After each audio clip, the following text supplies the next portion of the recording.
Hello there, and a very warm welcome to this video. It's the second video, and it's the kind of audio version of a free book that we have online. If you'd like to get the free book version in digital format, a PDF, you will see that the link is in the description for the book. And this is 7 tips on how to inspire yourself and start creating your own Japanese garden. The first part is on another video. You will find it on this channel. Couple of things. Number one, please subscribe to our channel. We make lots of videos if you're interested in Japanese gardens. Terrific. We'd love to have you as part of our community. And the second thing is, you can see our web address, www.turnyourgardenjapanese, and on there you will find details of a fantastic Japanese garden creation package that will help you get started in your garden.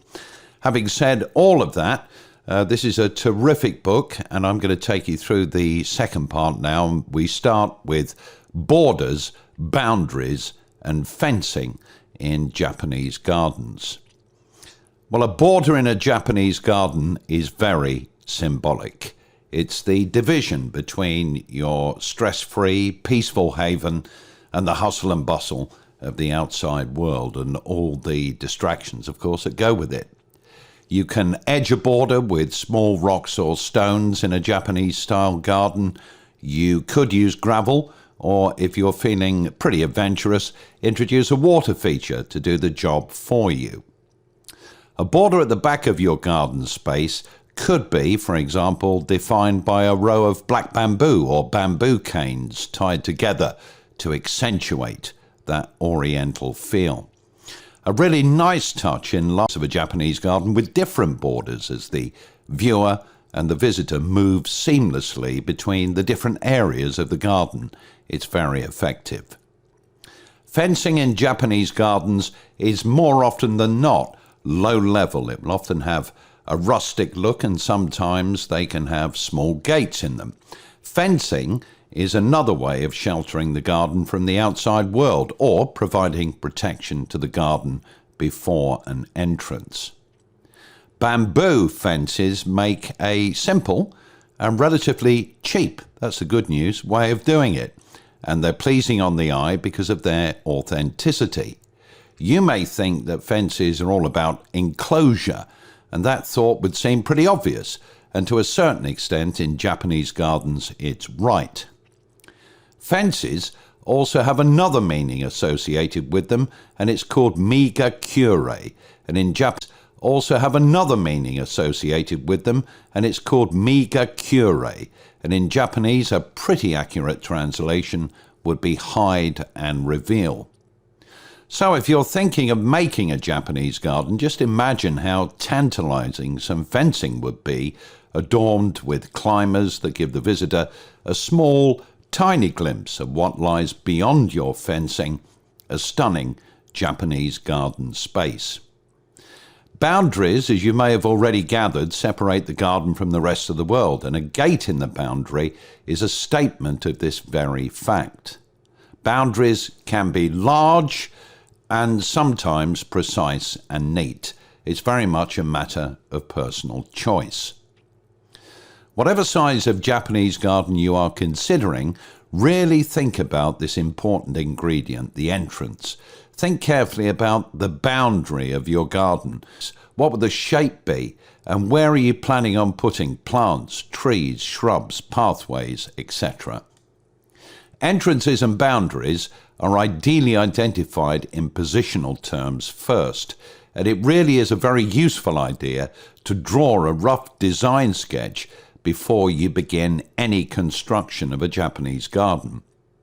This would allow you to be very detailed and clear in your thoughts on your preferred garden design, and will help you to reconcile your space with your plans when you're standing by your bare piece of land trying to imagine what it's going to look like.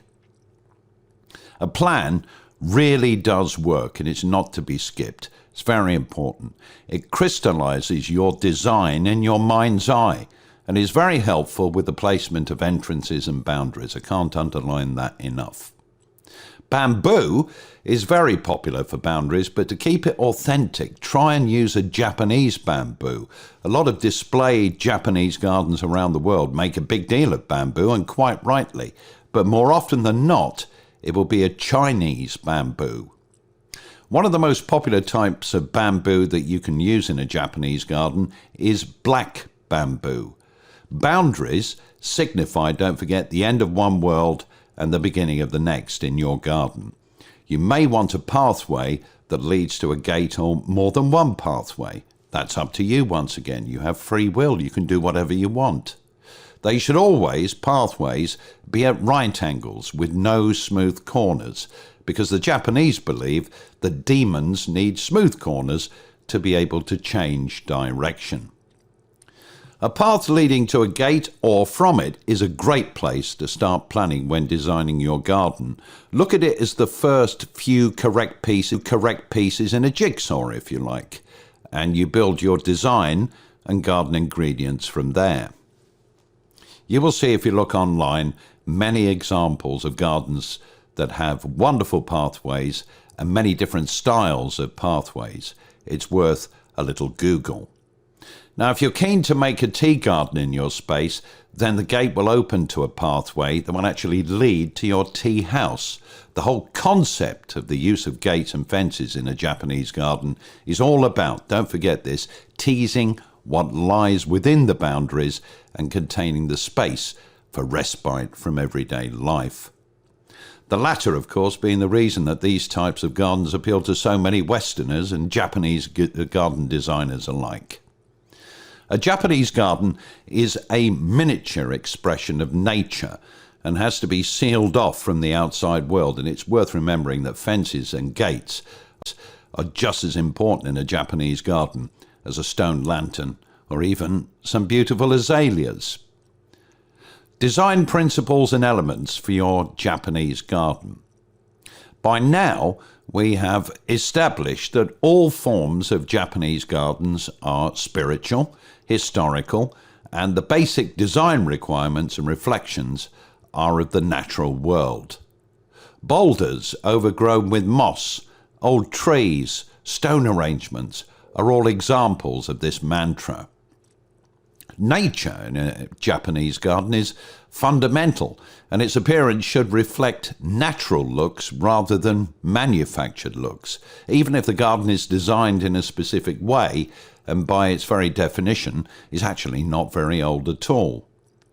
Perennials and bulbs are sporadically planted to highlight the natural character of the garden rocks that are placed naturally in the design itself. Stone and water go together in a Japanese garden, and the water element can be anything from a shallow stone basin through to a pond or even a small waterfall. Water in some form must be in a Japanese garden, and it's something that you will realize is not only essential, but is really pleasing on the senses.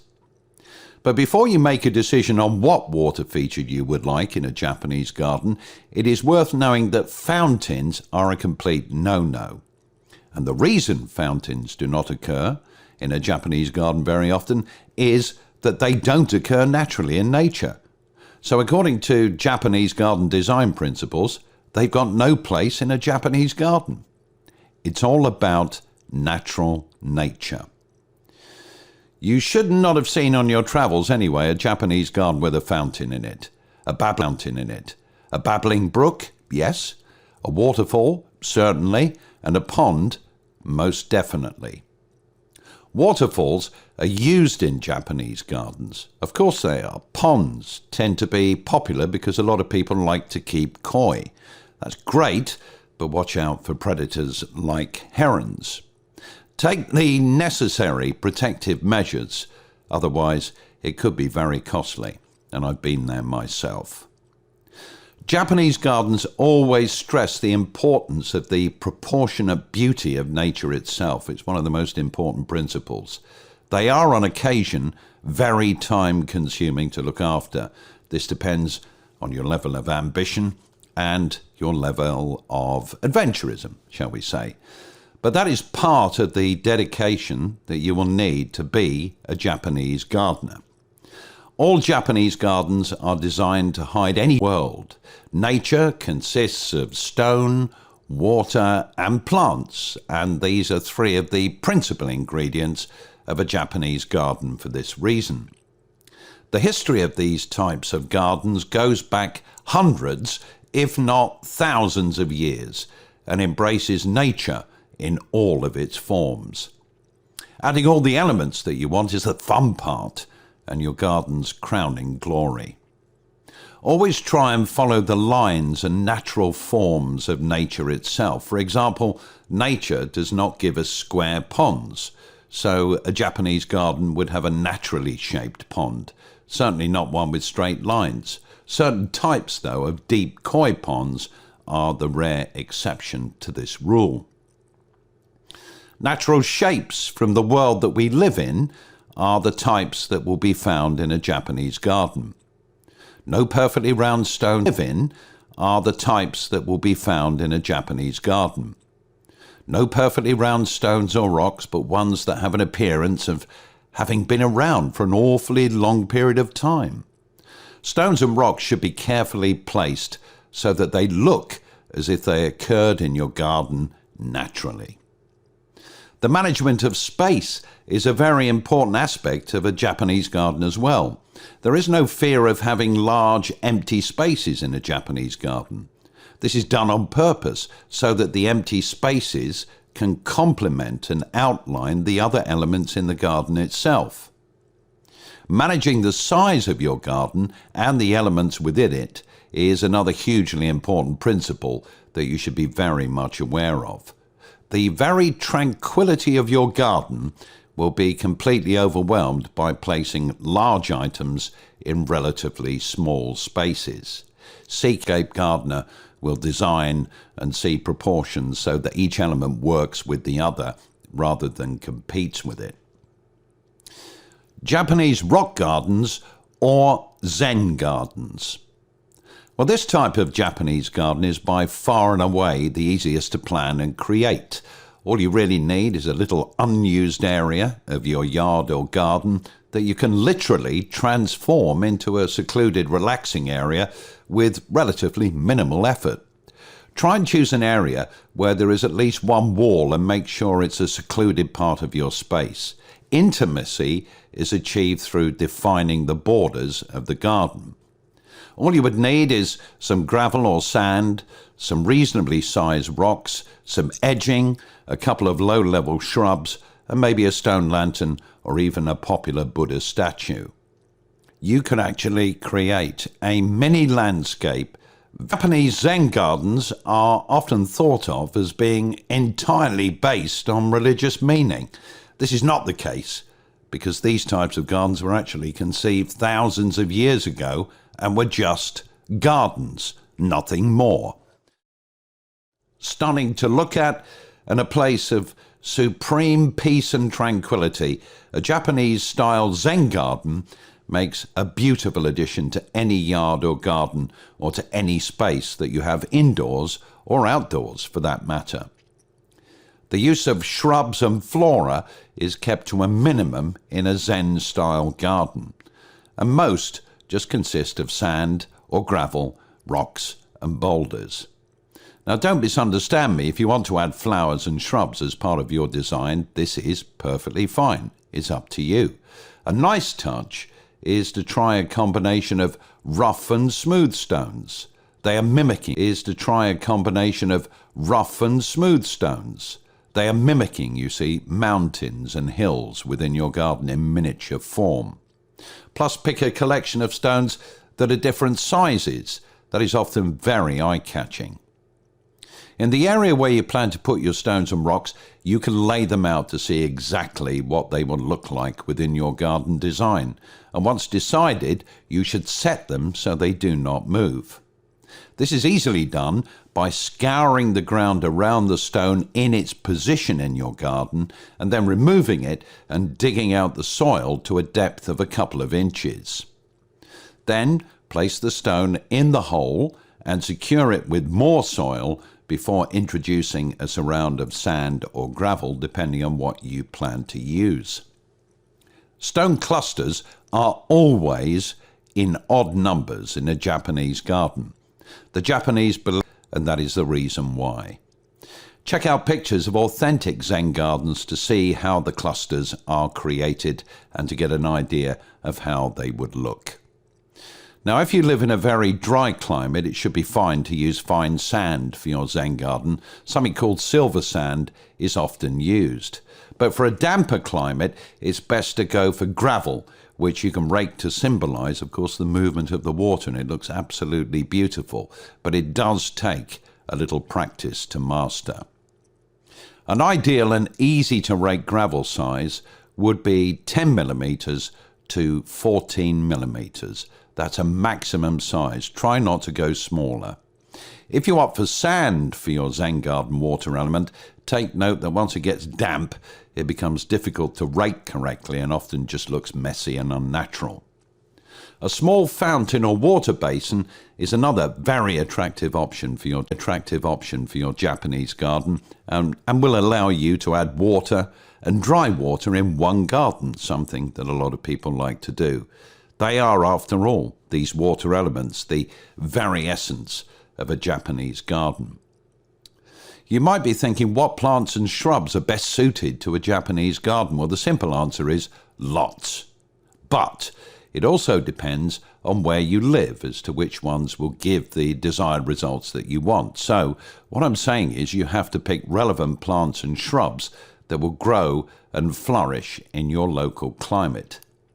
Now, in general terms, a smaller space Japanese garden will benefit from repeating just a few varieties, and this will give your garden a sense of continuity. Very important. Green is going to be a very dominant color in any Japanese garden, and you should see the color green for most times of the year in all seasons. Berries and flowers signifying their color the changing seasons in a Japanese garden and should be used sparingly. Contrast between green and a little color is highly visually effective and an important consideration in Japanese garden design. Evergreen shrubs are one of the principal elements for you to make use of, along with seasonal shrubs like hosta, for example, that sit nicely in a rocky area of the garden. Ferns are another great option. They're hardy and they tend to give areas of the garden a fuller look in certain times of the year. A Japanese garden should appear older than its surroundings and give the impression of timelessness. It's worth remembering that. Moss, this is something you can use to give that aging impression to your natural yogurt provides a base for moss growth, but many serious Japanese gardeners will transplant moss from a wooded area onto stones and rocks in their garden, ensuring that it's kept moist until it finally takes and starts to grow. Humid climates are best for growing mosses. So what about some great trees and shrubs before we finish that would be perfect for a Japanese garden? Well, first up, the Japanese maple, Acer palmatum, Sangokaku, to give it its Japanese name. And if you love the beautiful autumn colors that Japan is famous for, then you will want a maple or maples in your Japanese garden. The Acer palmatum is perfect. It's a small tree. It's got hundreds of cultivars, and it's very popular, of course, because of its magenta pink stems and bright green leaves with slightly pink tints. It looks beautiful, and it doesn't disappoint in the autumn either.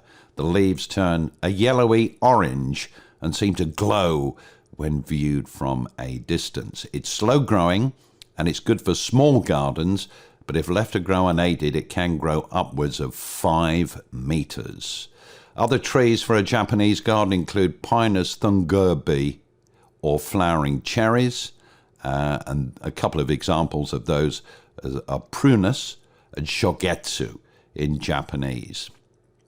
Japanese forest grass, Hakonichiloa macra, or aureola, perfect for a Japanese garden. Japanese forest grass has mounds of arching stems tipped with bright yellowy green pieces, slightly variegated leaves that turn just a little bit red in the autumn. And this grass is low growing and looks wonderful in a pot as well. It looks stunning if you grow it and allow it to spill over the sides of a large pot. It doesn't need full sun or partial shade, in a moist soil, and has a lovely light yellow colour. Lilies. Perhaps surprisingly, a lot of lilies are native to woodland areas in Asia, where they grow in sunny clearings or in a rather dappled shade. They like deep but well-drained soil, but also do well in pots. It's well worth knowing that. Surround them with sharp sand when planting them to aid with drainage. And you have quite a few Japanese species of lilies that you can look at and work out whether they will grow in your particular climate. Uchida is a particular favourite. Azaleas, really colourful, really beautiful. They come in a huge range of eye-popping colours, from ice white through to the deepest red and fiery orange. Neatly pruned, they look great, or allowed to sprawl, they look very nice as well. They are garden, and a word of note, acid soil is what they need to flourish. Grasses are so popular in Japanese gardens. Black Mondo grass, M-O-N-D-O, is another good choice. Even though it's not actually a grass, it's known as Black Mondo grass. It provides lovely contrast with its black foliage, low growing and slowly spreading leaves. It's got a habit of creating a foil for the other brightly coloured plants that hopefully you're going to plant in your garden. Small purple flowers are followed by blackberries. It looks absolutely beautiful. It's best in moist soils, in full sun, but it will tolerate some full shade. At our website, www.turnyourgardenjapanese.com, I've put together a whole package including free bonuses. We've got experts lined up to talk to you not only about ACEs, but Japanese garden bonuses. We've got experts lined up to talk to you not only about ACEs, but Japanese garden design. We've even gone back to the Japanese Garden Society of the United States of America and the Japanese Garden Society of Tokyo to get information collated for you. And we've got a massive list of all sorts of grasses, plants, trees that you can consider for a Japanese garden. The whole package is put together, it's in digital form, and you can download it. Just go to www.turnyourgardenjapanese.com. This has been 7 tips, the final part. We've split it into 2 videos. Not really an audio book. I've kind of taken you through the book and added bits here, there and everywhere. I hope that you've enjoyed listening to it. If you want, don't forget a hard copy. You won't get one of this book. It's only available as an electronic PDF, or in the description of this video you will see a link and it's there. Click on it. All you've got to do is enter your details and I will send you, by the wonders of modern technology, a copy on PDF of this full free book. Also, you will find on Amazon Kindle, if you've got one of those fine devices, 3 more books that I've written on Japanese gardens. They are 11 simple ways to turn your garden Japanese, Japanese gardens revealed and explained, and there's a whole book on Japanese Zen gardens. So plenty to interest you. We're on Facebook as well. Create a Japanese Garden. You will find us there. Please be part of our community. And once again, thank you for kind of watching, but mostly listening to this video. Goodbye.